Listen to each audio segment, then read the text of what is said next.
নিত্যপণ্যের বাজারে আগুন, পেঁয়াজের দামে আরও 1 মাস থাকবে নাজুক অবস্থা, বলছে বাণিজ্য মন্ত্রণালয়। শুল্ক প্রত্যাহারে এনবিআরকে অনুরোধ ব্যবসায়ীদের।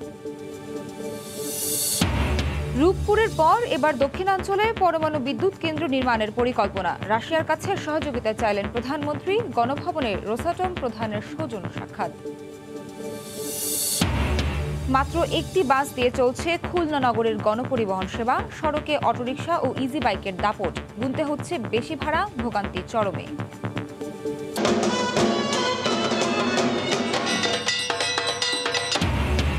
মহাষষ্ঠীর মধ্য দিয়ে দুর্গোৎসব শুরু। মন্দিরে মন্দিরে বিহিত ও অঞ্জলি নিবেদনে দেবীর আবাহন, করোনা মুক্তির প্রার্থনা।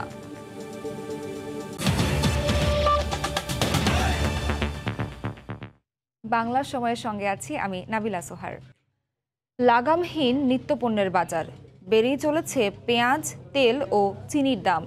আগামী 1 মাসের দ্রব্যমূল্যের বাজার পরিস্থিতি নিয়ে সুখবর নেই বাণিজ্য মন্ত্রণালয়ের কাছেও। সকালে এক বৈঠকে পেঁয়াজের ওপর থেকে শুল্ক প্রত্যাহারের নির্দেশনা দিয়ে এনবিআরকে চিঠি দিয়েছে মন্ত্রণালয়। এছাড়া চিনি ও তেলের ওপর থেকে অ্যাডভান্স ট্যাক্স প্রত্যাহারের নির্দেশনাও দেওয়া হয়েছে। কয়েক মাস ধরেই নিত্যপণ্যের দাম লাগামহীন। সোমবার বাণিজ্য মন্ত্রণালয়ে নিত্য প্রয়োজনীয় পণ্যের মজুদ, সরবরাহ, আমদানি ও মূল্য পরিস্থিতি স্থিতিশীল রাখতে সংশ্লিষ্ট ব্যবসায়ীদের সঙ্গে এক সভা অনুষ্ঠিত হয়। বাণিজ্য সচিবের সভাপতিত্বে সভায় বাণিজ্যমন্ত্রী টিপু মুনশি ভার্চুয়াল মাধ্যমে যুক্ত হন। এতে এনবিআর, টিসিবি, বাণিজ্য মন্ত্রণালয়ের কর্মকর্তা ও ব্যবসায়ী নেতারা উপস্থিত ছিলেন। পেঁয়াজ সহ সভায় ভোজ্য তেল, চিনি ও মসুর ডালের মূল্য নিয়ে আলোচনা অনুষ্ঠিত হয়। সভার শুরুতে বাণিজ্য মন্ত্রণালয়ের অতিরিক্ত সচিব এইচএম শফিকুজ্জামান এসব পণ্যের আন্তর্জাতিক বাজার মূল্য ও বর্তমান পরিস্থিতির তুলনামূলক চিত্র তুলে ধরেন। এছাড়া মন্ত্রণালয়ের বিভিন্ন উদ্যোগের কথা জানানো হয় সভায়। ইন্ডিয়ায় বৃষ্টি হয়েছে দেখে আমাদের এখানে পেঁয়াজের বাজার অস্থির হয়ে গেছে। ইন্টারন্যাশনাল প্রাইস বৃদ্ধি পেয়েছে 11% ওভারঅল। 1 মাসে পেঁয়াজের ট্রাকে ওখানে যাতে স্পেশাল অ্যারেঞ্জমেন্টে আসতে পারে আমরা মনিটর করছি। আগামী 4 মাসের জন্য পেঁয়াজের উপর থেকে শুল্ক এবং চিনি ও তেলের উপর থেকে অ্যাডভান্স ট্যাক্স প্রত্যাহারে জাতীয় রাজস্ব বোর্ডকে নির্দেশনা দেওয়ার কথা বলেন বাণিজ্য সচিব। দেশে স্বয়ংসম্পূর্ণ না হওয়া পর্যন্ত এসব পণ্যের সংকট থাকবে বলে মন্তব্য করেন বাণিজ্য মন্ত্রী। এনবিআরকে অনুরোধ করা হয়েছে বিশেষত পেঁয়াজের যে শুল্ক আছে 5%, সেই শুল্ক প্রত্যাহার করার জন্য। তেল এবং চিনির উপরের শুল্ক বা যেটা অ্যাডভান্স ট্যাক্স আছে সেটা প্রত্যাহারের জন্য সেপ্টেম্বর থেকে ডিসেম্বর, এই সময় উৎপাদন হয় না সাধারণত। নভেম্বর মাসের মাঝামাঝি বা শেষের দিকে আসবে বাজারে। তো তার আগে এই 1 মাস হয়তো একটি পেঁয়াজের মূল্য বেশি থাকার সম্ভাবনা। পেঁয়াজের যে ব্যাপারটা আসছে, আমরা চারিদিক থেকে চেষ্টা করছি যাতে করে কন্ট্রোলে রাখা যায় যতদূর সম্ভব।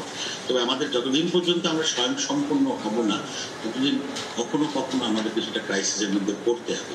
কিন্তু কৃষি মন্ত্রণালয় চেষ্টা করে চলেছে। বাণিজ্য মন্ত্রণালয় জানিয়েছে, ভারত ও তুরস্ক থেকে ইতোমধ্যে 15,000 মেট্রিক টন পেঁয়াজ সংগ্রহ করা হয়েছে। প্রসূন আশিস, সময় সংবাদ, ঢাকা। আবারও আলোচনায় দেশের দ্বিতীয় পরমাণু বিদ্যুৎ কেন্দ্র নির্মাণের উদ্যোগ। পাবনার রূপপুরের পর দেশের দক্ষিণাঞ্চলে আরও একটি পরমাণু বিদ্যুৎ কেন্দ্র নির্মাণে রাশিয়ার সহযোগিতা চেয়েছেন প্রধানমন্ত্রী শেখ হাসিনা। তিনি আশা প্রকাশ করেন, ভবিষ্যতে দেশটির পরমাণু সংস্থা বাংলাদেশকে এক্ষেত্রে সহযোগিতা করবে। এদিকে কোরিয়াও আগ্রহ দেখিয়েছে বাংলাদেশে পরমাণু বিদ্যুৎ কেন্দ্র নির্মাণে। রাশিয়া বাংলাদেশের দ্বিপাক্ষিক সহযোগিতার নতুন দুয়ার উন্মোচিত হয় 2013 সালে এই চুক্তির মাধ্যমে। সে সময় পরমাণু শক্তিধর দেশটির সঙ্গে বাংলাদেশে একটি নিউক্লিয়ার প্রকল্প বাস্তবায়নে স্টেট এক্সপোর্ট ক্রেডিট চুক্তি স্বাক্ষর করে দুদেশ। তারই আলোকে দেশটির প্রত্যক্ষ আর্থিক ও কারিগরি সহযোগিতায় রূপপুরে শুরু হয় পরমাণু বিদ্যুৎ কেন্দ্রের নির্মাণ কাজ। 2017 সালে এর মূল নির্মাণ কাজ শুরুর পর থেকেই প্রধানমন্ত্রী শেখ হাসিনা দেশের দক্ষিণাঞ্চলে আরও একটি পারমাণবিক বিদ্যুৎ কেন্দ্র নির্মাণের রাষ্ট্রীয় পরিকল্পনার কথা বলে আসছিলেন। সবশেষ রোববারও তিনি একই প্রসঙ্গে কথা বলেন রূপপুরের প্রথম ইউনিটের চুল্লি স্থাপনের অনুষ্ঠানেও। এই পাওয়ার প্ল্যান্টটা হয়ে যাওয়ার পর আমরা দক্ষিণাঞ্চলে জায়গা খুঁজছি, আর একটা পাওয়ার প্ল্যান্ট আমরা করব। আমার ইচ্ছে পদ্মার ওপারেই করা। যেহেতু রাশিয়ার সহযোগিতায় পরমাণু প্রকল্পটি বাস্তবায়নের পথে অনেকটাই এগিয়েছে, তাই দেশে দ্বিতীয় বিদ্যুৎ কেন্দ্র নির্মাণেও দেশটির সহযোগিতা চেয়েছেন প্রধানমন্ত্রী শেখ হাসিনা। সোমবার সকালে গণভবনে প্রধানমন্ত্রীর সঙ্গে দেখা করেছেন রাশিয়ার রাষ্ট্রায়ত্ত পরমাণু সংস্থা রোসাটমের ডিজি অ্যালেক্সি লিখাচেভ। এই সৌজন্য সাক্ষাতে দেশটিকে পরমাণু খাতে আরও সহযোগিতার আহ্বান জানান প্রধানমন্ত্রী। রোসাটম প্রধান বলেন, বাংলাদেশের বিদ্যুৎ খাতে তার দেশ আরও সহযোগিতা করতে চায়। রূপপুরের নির্মাণযোগ্য ও বাস্তবায়নের সময়সীমা সম্পর্কেও শেখ হাসিনাকে অবহিত করেন অ্যালেক্সি লিখাচেভ। এদিকে দ্বিতীয় পরমাণু বিদ্যুৎ কেন্দ্রের নির্মাণ যজ্ঞে আগ্রহ দেখিয়েছে কোরিয়াও। ঢাকায় নিযুক্ত দেশটির রাষ্ট্রদূত সোমবার নারায়ণগঞ্জে এক অনুষ্ঠানে সাংবাদিকদের প্রশ্নের উত্তরে বলেন, সুযোগ পেলে কোরিয়াও বিনিয়োগ করতে চায় পরমাণু বিদ্যুতে। Obviously, Korea will be very interested in finding opportunity in this country when it comes to the second site of nuclear power plants. I'm not sure about the financial capability. Korean দূত জানান, পরমাণু প্রযুক্তিতে তার দেশ এখন বিশ্বে তৃতীয় অবস্থানে। দেবাশিস রায়, সময় সংবাদ, ঢাকা। পাখির কলকাকলিতে মুগ্ধতা।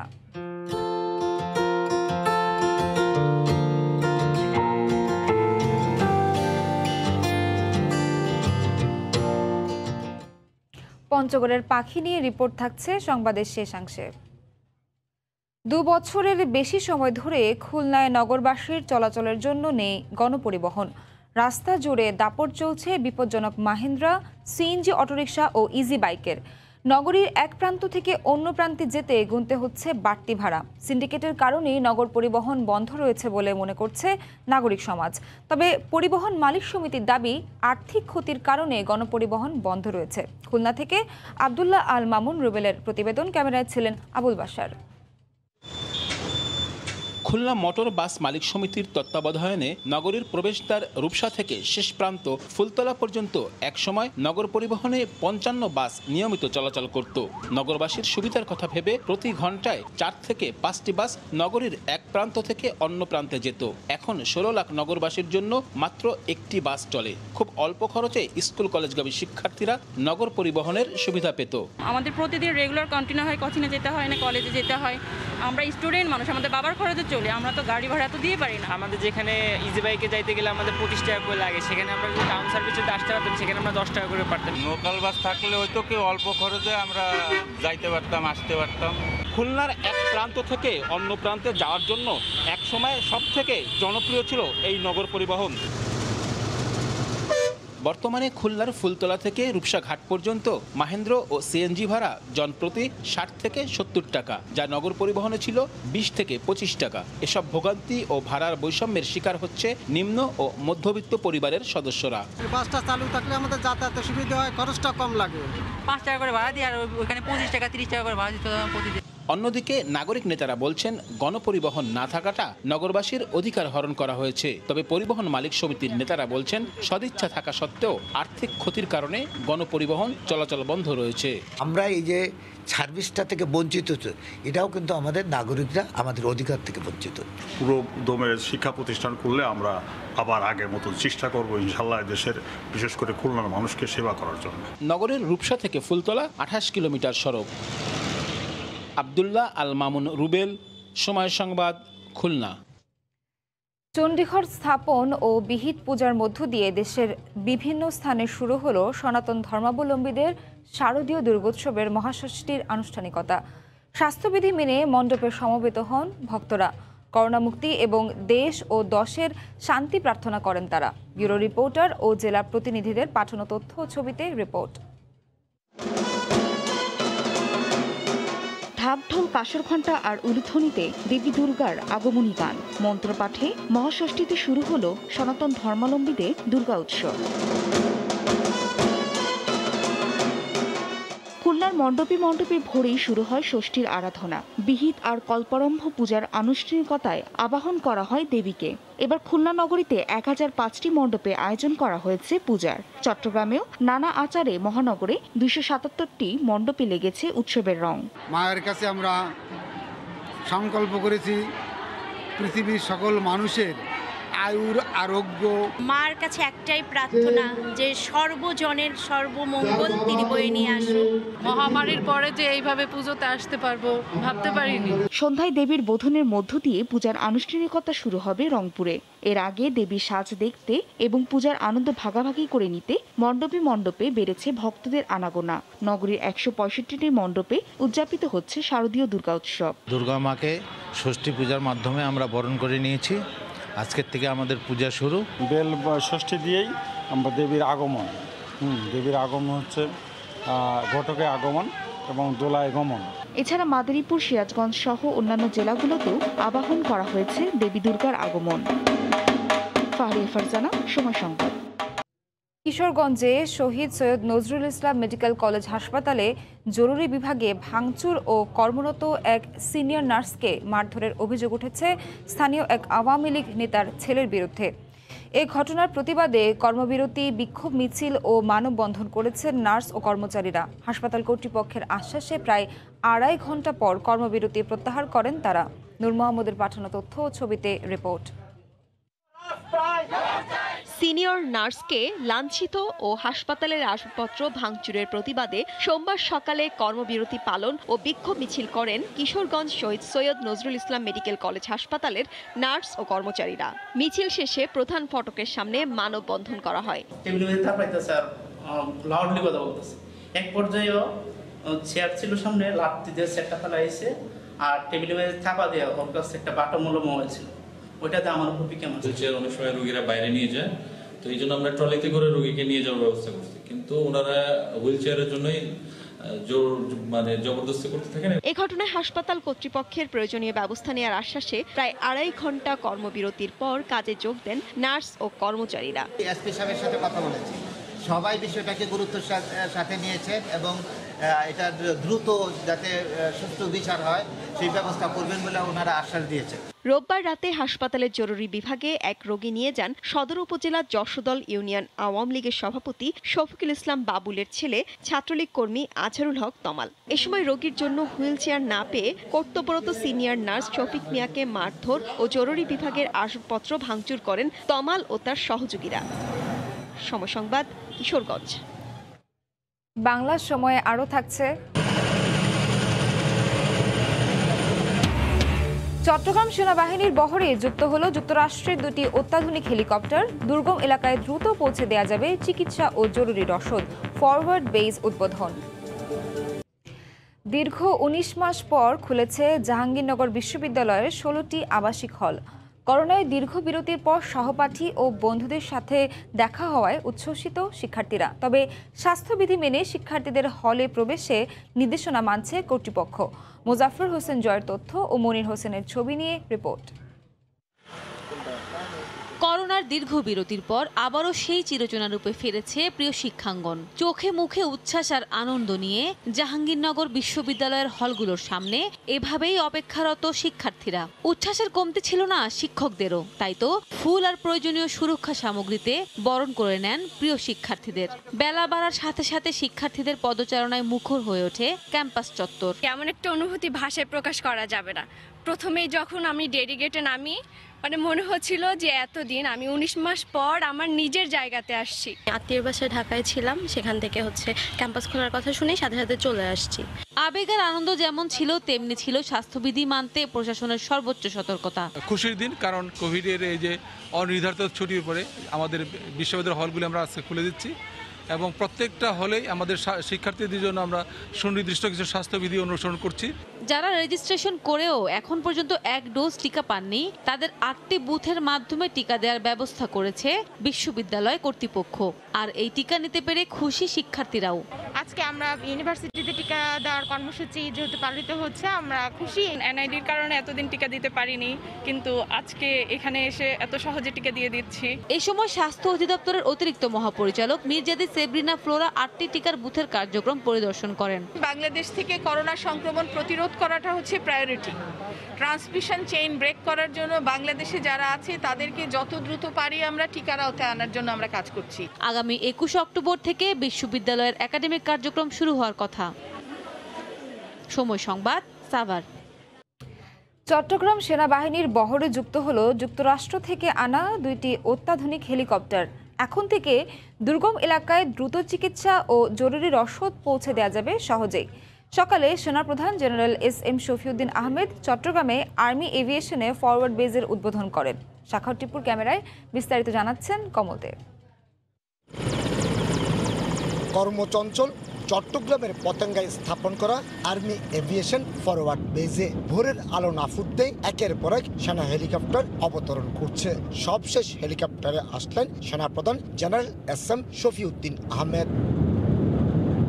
যে কোনো ইস্যুতে বৃহত্তর চট্টগ্রাম স্ট্র্যাটেজিকভাবে গুরুত্বপূর্ণ হলো। এতদিন এখানে সেনাবাহিনীর কোনো এভিয়েশন বেস যেমন ছিল না বিশেষায়িত কোনো হেলিকপ্টারও। 2030 সালের মধ্যে ফোর্সেস গোল অর্জনের অংশ হিসেবে এই হেলিকপ্টার কেনা এবং ফরওয়ার্ড এভিয়েশন বেস স্থাপন। বর্তমানে এর বহরে উল্লেখযোগ্য সংখ্যক ফিক্সড উইং এবং রোটারি উইং এয়ারক্রাফট যুক্ত হয়েছে, যা সমগ্র দেশ এবং দেশের বাইরে দুর্যোগ মোকাবেলা ও আভিযানিক কার্যক্রম পরিচালনার জন্য অত্যন্ত উপযোগী। মার্কিন যুক্তরাষ্ট্র থেকে সংগ্রহ করা অত্যাধুনিক বেল 407 GXI হেলিকপ্টার দুটি নবীন বৈমানিকদের প্রশিক্ষণে গুরুত্বপূর্ণ ভূমিকা পালন করবে। এছাড়া এই হেলিকপ্টারের মাধ্যমে দুর্গম এলাকায় চিকিৎসা সহায়তা, মিশন পরিচালনা ও সীমিত আকারে জরুরি রসদও সরবরাহ করা যাবে। চট্টগ্রাম ফরওয়ার্ড বেজ স্থাপনের ফলে একদিকে যেমন আমাদের রেসপন্স টাইম কমে আসবে, অন্যদিকে তেমনি বিমান অপারেশন খরচও উল্লেখযোগ্য হারে কমবে। দেশের প্রত্যন্ত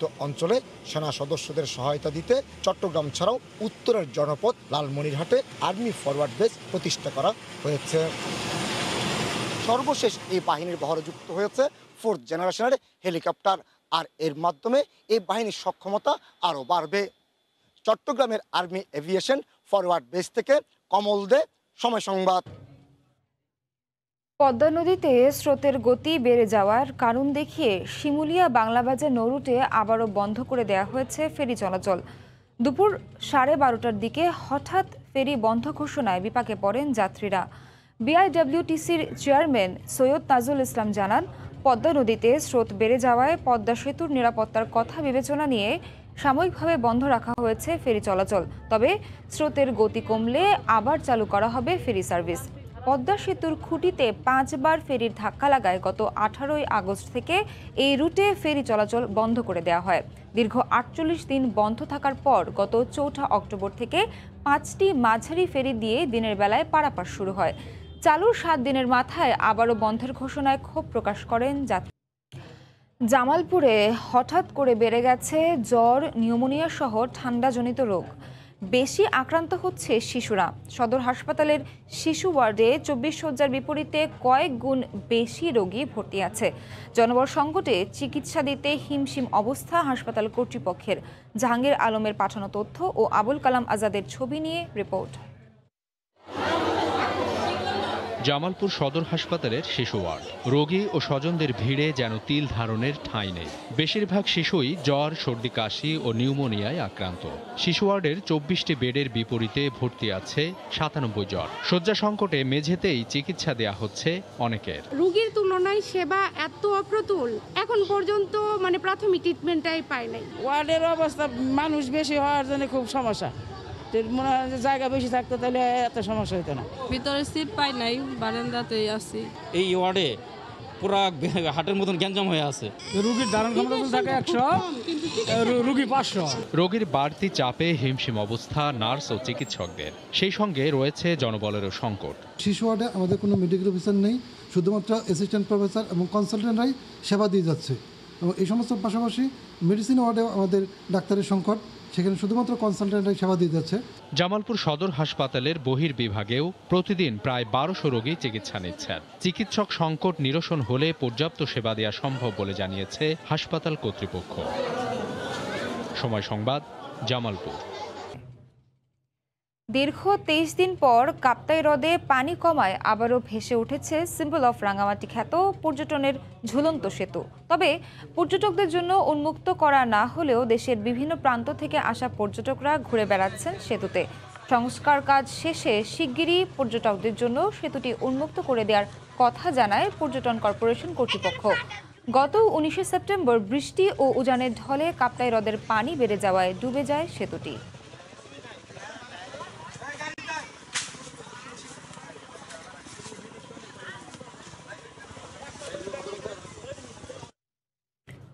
পাখির কলকাকলিতে সারাদিনই মুখর থাকে পঞ্চগড়ের নাজিরপাড়া গ্রাম।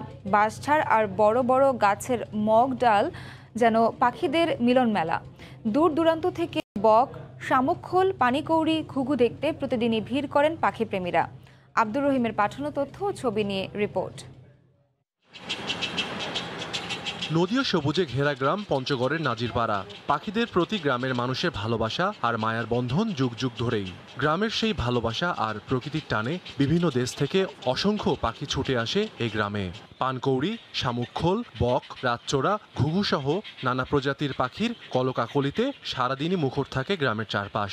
পাখিদের জীবনধারা আর তাদের সৌন্দর্য উপভোগ করতে আশপাশে গ্রাম থেকে প্রতিদিন ছুটে আসেন মানুষ। দর্শনার্থীও হয় আমাদের এখানে, বাহির থেকে অনেক মানুষ আসে, দেখতে আসে, কারণ পাখি তো সবাই ভালোবাসে। মা পাখি, বাবা পাখিরা যখন বাচ্চাদের খাওয়ায়, এই দৃশ্যটা খুব সুন্দর একটা দৃশ্য। গ্রামবাসী সবাই এটা সুরক্ষা করি, দেখে শুনে রাখি আমরা।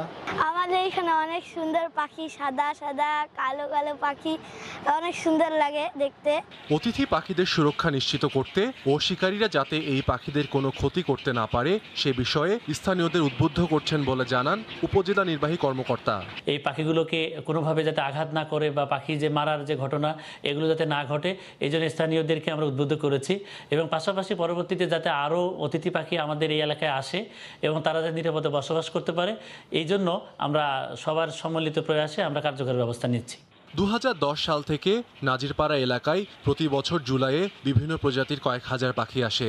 প্রায় 6 মাস অবস্থানের পর আবার ডিসেম্বরে চলে যায় এইসব অতিথি পাখি। সময় সংবাদ, পঞ্চগড়। বাংলার সময় শীর্ষ সংবাদ জানিয়ে দিচ্ছি আরেকবার। নিত্যপণ্যের বাজারে আগুন, পেঁয়াজের দামে আরও 1 মাস থাকবে নাজুক অবস্থা বলছে বাণিজ্য মন্ত্রণালয়। শুল্ক প্রত্যাহারে এনবিআরকে অনুরোধ ব্যবসায়ীদের।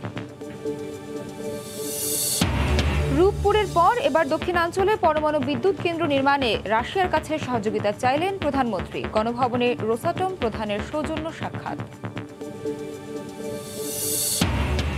এবং মাত্র একটি বাস দিয়ে চলছে খুলনা নগরের গণপরিবহন সেবা। সড়কে অটোরিকশা ও ইজি বাইকের দাপট, গুনতে হচ্ছে বেশি ভাড়া, ভোগান্তি চরমে। এ ছিল বাংলার সময়ে, সঙ্গে থাকুন সময়ে।